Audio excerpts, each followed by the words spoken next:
Jesus Christ organized his church in ancient times when he gave the apostles the authority, or in other words, the permission from God, to act in his name, preach his gospel, and baptize people into his church.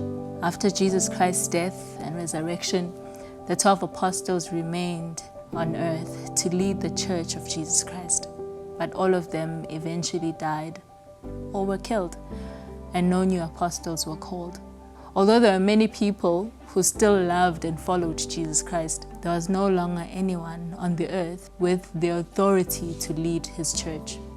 Still, many Christian churches were formed and did the best they could to teach the gospel of Jesus Christ, but they did not have God's priesthood authority. This era without prophets went on for almost 2,000 years and is known as the Great Apostasy. In 1830, Jesus Christ re-established his church with a new prophet and 12 apostles and the authority to act in God's name, just like his ancient church. God often uses small and simple means to do his work. This is especially true in the case of Joseph Smith. In 1820, he was a 14-year-old boy who wanted to know which church was true. He went to a forest alone to pray.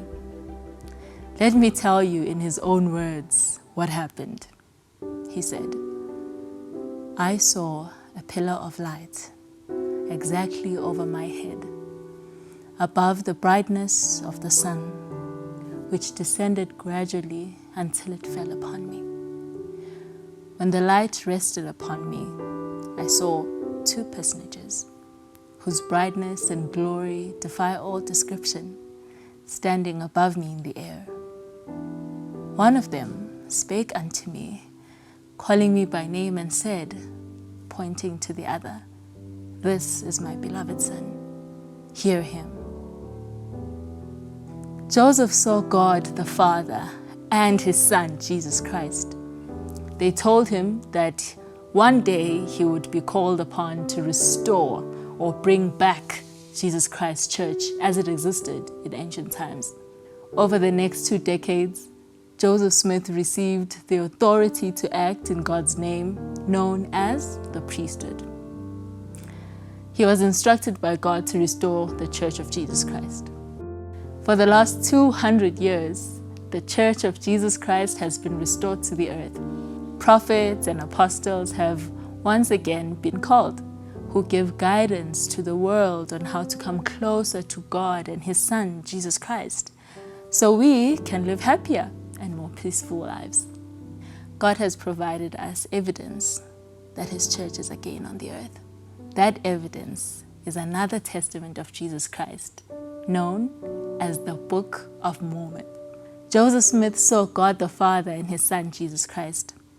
He was called to be a prophet and to restore the church that Christ had established when he lived on earth.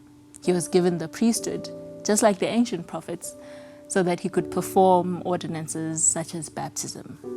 There's a prophet on earth today as well, leading the restored church of Jesus Christ. I know this is true, and so can you.